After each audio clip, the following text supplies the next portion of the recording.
قوم عاد حضرت نوح کے بعد کی ایک قدیم اور طاقتور قوم۔ ہم سے زیادہ شان و شوکت والا کون ہے؟ ہم ہی اس زمین کے وارث ہیں اور ہم ہی ہمیشہ رہیں گے۔ وہ زمین پر اپنے آپ کو خدا ماننے لگے۔ وہ بڑے بڑے پہاڑوں کو تراش کر ان سے محل بناتے تھے اور فخر سے کہتے تھے، دیکھو ہم نے کتنے عظیم شان محلات بنائے ہیں، کیا کوئی ان کو گرا سکتا ہے؟ یہ لوگ حضرت نوح کی نسل سے تھے اور ان کے بیٹے سام کی اولاد میں سے شمار ہوتے تھے۔ اللہ نے ان کو جسمانی طاقت، خوبصورتی، خوشحالی اور وسائل میں خوب نوازا تھا۔ ہماری یہ خوشحالی کون چھین سکتا ہے؟ جو ہم سے ٹکرائے گا ہم اسے برباد کر دیں گے۔ ان کے بدن پہاڑوں جیسے مضبوط، ان کے قد قامت بادلوں کو چھوتے ہوئے اور ان کے شہر پہاڑوں کے دامن میں۔ ہمیں اس پہاڑ کو کاٹ کر اس میں عالی شان محل تیار کرنا ہے۔ کیا تم نے نہیں دیکھا تمہارے رب نے عاد کے ساتھ کیا کیا؟ ایرم والوں کے ساتھ، ستونوں والے جن کی مانند کوئی قوم زمین میں پیدا نہیں کی گئی۔ یہ قوم جزیرہ عرب کے جنوبی حصے میں موجودہ یمن اور عمان کے درمیان ایک علاقے احقاف میں آباد تھی۔ احقاف کا مطلب ہے ریت کے بڑے بڑے ٹلے۔ اس علاقے میں خوبصورت باغات تھے، چشمے بہتے تھے اور زمین زرخیز تھی۔ یہ سرسبز زمین، یہ پھل، یہ باغات، کیا کوئی ہے جو انہیں تباہ کر سکتا ہے؟ ان کا شہر ارم کے نام سے مشہور تھا، جسے ذات العماد کہا جاتا ہے، یعنی اونچے ستونوں والا شہر۔ قوم عاد اپنی جسمانی طاقت اور انجینئرنگ کے کمال کے باعث مشہور تھی۔ وہ اونچے اونچے محلات اور مضبوط عمارتیں بناتے تھے۔ ان کی عمارتیں ستونوں پر کھڑی ہوتی اور آسمان سے باتیں کرتی معلوم ہوتی۔ وہ زمین پر اپنے آپ کو سب سے زیادہ طاقتور سمجھتے تھے۔ وہ فخر سے کہتے تھے، ہم ہی اس زمین کے وارث ہیں اور ہم ہی ہمیشہ رہیں گے۔ یہ غرور اور یہ تکبر ہی ان کی بربادی کا سبب بنا۔ وہ اس حقیقت سے غافل ہو گئے کہ جس رب نے ان کو قوت دی ہے وہی ان سے یہ قوت چھین بھی سکتا ہے۔ وقت گزرتا گیا اور ان کے دلوں میں کفر اور سرکشی مزید بڑھتی گئی۔ پھر اللہ نے ان کی طرف اپنا پیغمبر حضرت ہود علیہ السلام بھیجا۔ اور یاد کرو عاد کے بھائی ہود کو، جب انہوں نے اپنی قوم کو احقاف میں عذاب سے ڈرایا۔ حضرت ہود ایک نیک، سنجیدہ اور صابر نبی تھے جنہیں اللہ نے اپنی نشانیوں اور اپنی ہدایت کے ساتھ بھیجا تھا۔ وہ اپنی قوم کے سامنے نہایت وقار اور رہنمائی کے ساتھ کھڑے ہوئے اور انہیں سیدھے راستے کی دعوت دی۔ ہم نے بھیجا عاد کی طرف ان کے بھائی ہود کو۔ اس نے کہا، اے میری قوم، اللہ کی عبادت کرو، اس کے سوا تمہارا کوئی معبود نہیں۔ کیا تم پر پرہیزگاری نہیں آئے گی؟ انہوں نے کہا، اے ہود، کیا تو ہمیں یہی کہنے آیا ہے کہ ہم صرف ایک اللہ کی عبادت کریں اور اپنے باپ دادا کے معبود چھوڑ دیں؟ ہم اپنی طاقت اور مضبوط محلات پر ہی فخر کرتے رہیں گے۔ تیرا کہا ہم ہرگز نہ مانیں گے۔ ہود علیہ السلام نے اپنی قوم کو ان کے اعمال کی نشانیاں دکھائیں، ان سے امید و ہدایت کی اپیل کی اور انہیں برائی سے روکا۔ مگر قوم عاد کی سنجیدہ اکثریت ہود علیہ السلام کی نصیحت کو نظر انداز کرتی رہی اور بعض نے تو کھلے الفاظ میں ان کی بات کا مذاق اڑایا اور کہا، اے ہود، تم ہمیں ایک خدا کی داد دیتے ہو اور اس خدا سے ڈرنے کو کہہ رہے ہو جو دکھائی نہیں دیتا۔ جاؤ، ہم کسی سے نہیں ڈرتے۔ کیا اس کائنات میں کوئی ہم سے بھی زیادہ طاقتور ہے؟ اگر ہم سے دوبارہ ایسی بات کی اور بتوں کو چھوڑنے کے لیے بولا تو ہم تمہیں مار ڈالیں گے۔ ان الفاظ میں نصیحت تھی، تلقین تھی اور ایک آخری تنبیہ تھی۔ مگر جن دلوں میں غرور نے گھر کر رکھا ہو، وہاں نصیحت کی آواز پتھر کی مانند ٹکر کھا کر ٹوٹ جاتی ہے، اور انہوں نے یہ تک بول دیا کہ جاؤ، لے آؤ، اللہ کا وہ عذاب ہے جس سے تم ڈراتے ہو۔ ہم کسی سے نہیں ڈرتے۔ حضرت ہود علیہ السلام کی مسلسل دعوت کے باوجود قوم عاد ایمان نہ لائی، بلکہ غرور اور تکبر میں ڈوبی رہی۔ جب اللہ تعالیٰ نے ان کی آزمائش کا وقت مقرر کیا تو پہلی نشانی قحط کے ذریعے ان پر عذاب کا آغاز ہوا۔ بارشیں رک گئیں، زمین کی روح خشک ہونے لگی۔ ایک دن وہی آسمان جو ان کے باغوں کو سیراب کرتا تھا خاموش ہو گیا۔ بادل آنا بند ہو گئے، دریا سکڑ گئے، ندیوں کی روانی رک گئی۔ صبح کی ہوا میں جو ٹھنڈک تھی وہ اب گرم ہو چکی تھی۔ ہوائیں چلتی بھی تھیں تو ریت کے ذرات اٹھا، سب زمین آہستہ آہستہ پیلی، پھر بھوری، پھر راکھ جیسی بننے لگی۔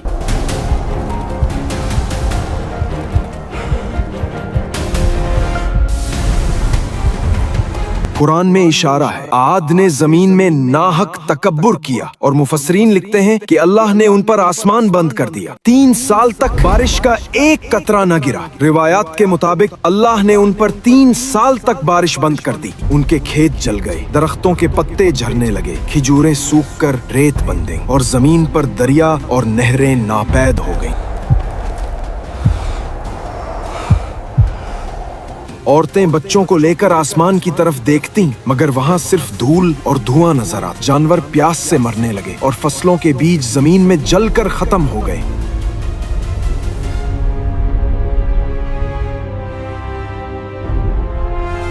लोग आसमान की तरफ दुआएं करने लगे। अब तो सारा पानी खत्म हो गया, पता नहीं ये बारिश कब होगी।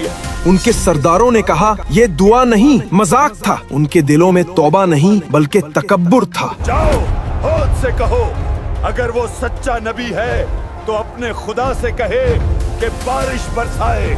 हजरत हूद अलैहिस्सलाम ने फरमाया मेरे रब के पास सब कुछ है, लेकिन जब तुम उससे मुंह मोड़ चुके हो तो अब तुम पर रहम नहीं बल्कि आजमाइश है। फिर एक दिन आसमान पर 3 बादल नमूदार हुए, एक सुर्ख, एक सफेद और एक सियाह। ये बादल ना आम थे ना खामोश, बल्कि आसमान पर ऐसे टके हुए थे जैसे फैसले का इंतजार कर रहे हो। फिर आसमान से एक फरिश्ता नाजिल हुआ। उसकी आवाज वादी के एक सिरे से दूसरे सिरे तक गूंज गई। ऐ कौमे आद, तुम पर तुम्हारे रब का इम्तिहान आया है। ऐ कौमे आद, तुम्हारे रब की तरफ से तुम्हारे लिए एक इम्तिहान है। इनमें से एक बादल चुनो। कौम के सरदार एक दूसरे की तरफ देखते हैं और कहते हैं हमें सुर्ख बादल चुनना चाहेगा। नहीं, सुर्ख बादल में कुछ नहीं होगा, हम सफेद बादल चुनते हैं। आओ, इसमें पानी होगा। नहीं, काला बादल, काले बादल में पानी है, वो हमें सैराब करेगा, वही रहमत है। उन्होंने सियाह बादल चुना, मगर वो नहीं जानते थे कि उस बादल में रहमत नहीं बल्कि कहर छुपा हुआ है। फिर वो फरिश्ता गायब हो गया और वादी पर सन्नाटा छा गया। उनके चेहरों पर खुशी थी, लेकिन आसमान पर गुस्सा छा रहा था। बादल उनकी वादी की तरफ बढ़ता जा रहा था, आसमान सियाह होता जा रहा था। ए हो, देखो तुम्हारे खुदा ने हमारे लिए बादल भेज दिया। हवा में नमी और ठंडक बढ़ने लगी। सब लोग खुशी और तकब्बुर से बारिश का इंतजार कर रहे थे। देखो यही तो है वो बादल, ये पानी वाला बादल है। अचानक वो बादल जो नरम लग रहा था भारी और बिजलियों से भरपूर होने लगा। उसकी गर्ज दिलों को दहला देने वाली थी और उसकी हरकत किसी आम बादल जैसी न थी, गोया वो किसी ताकत के हुक्म से चल रहा था। पहले झोंके के साथ रेत के बादल उठे, दरख्त झुकने लगे, पानी के बर्तन उड़ने लगे, औरतों की चादरें हवा में उड़ गईं और ऊंट घोड़े अपनी जगह से हिलने लगे। हवा का झोंका फिर दूसरा आया।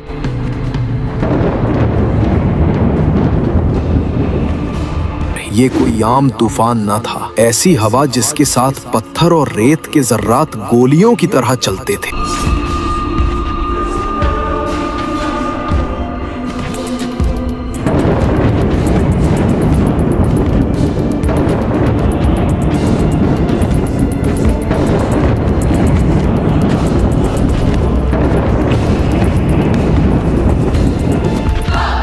पहाड़ लरसने लगे, महल झुकने लगे। हर झोंके के साथ एक इंसान रेत में उड़ता फिर जमीन पर गिरता। वो आंधी उन पर 7 रात और 8 दिन बराबर चली। इन 8 दिनों में उनके जिस्म रेत के तनों की तरह जमीन पर बिखर गए।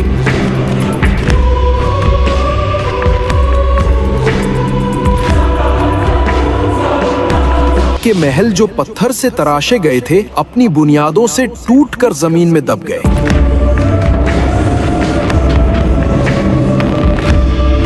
उनके बाग जिनमें कभी खुशबू आती थी अब रेत के नीचे दफन हो गए। और जब वो आंधी थमी तो पूरी वादी एक कब्रिस्तान बन चुकी थी। कोई आवाज, कोई साया, कोई जान बाकी न रही।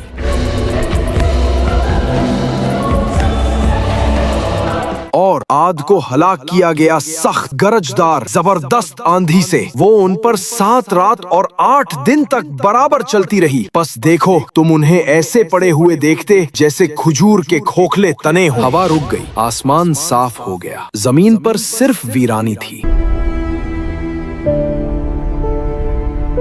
सूरज निकलता है मगर नीचे सिर्फ रेत का समंदर है। वो महलात जो कल तक हुरूर की अलामत थे अब सिर्फ खाक का ढेर हैं। और ये हैं आद जिन्होंने अपने रब की आयात झुकला दी और उसके रसूलों की नाफरमानी की और हर जाबिर अनीद के हुक्म की पैरवी की। फिर उस खामोश वादी में एक मकाम पर जिंदगी की हल्की सी जुम्बिश हुई। रेत के पीछे से चंद लोग आहिस्ता आहिस्ता नमूदार हुए।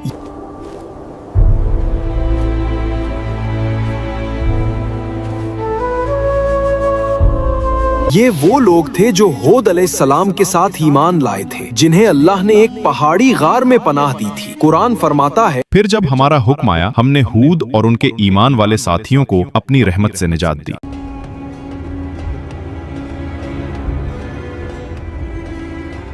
हूद अलैहिस्सलाम ने अपने कदमों के नीचे कौमे आद की बाकियात देखी। वही लोग जो कल तक कहते थे हमसे ज्यादा शान और शौकत वाला कौन है, आज रेत में मदफून मट्टी के तने बन चुके थे। और ये हैं आद जिन्होंने अपने रब की आयात झुकला दी और उसके रसूलों की नाफरमानी की और हर जाबिर अनीद के हुक्म की पैरवी की। हजरत हूद अलैहिस्सलाम अपने ईमान वालों के साथ पहाड़ के किनारे पर खड़े होकर खामोशी से वादी को देखा और अल्लाह के बारगाह में दुआ की, ऐ मेरे रब तू रहम फरमाने वाला है। हमने तेरी निशानियों को देखा और तेरा इंसाफ समझ लिया। हमें उन रास्तों पर कायम रख जो तेरे मानने वालों के लिए हैं और हमारे दिलों को तकब्बुर से बचा। यूं हूद अलैहिस्सलाम की कौम मिट गई मगर उनकी दावत, उनकी नसीहत और उनकी दुआ कयामत तक बाकी रहेगी।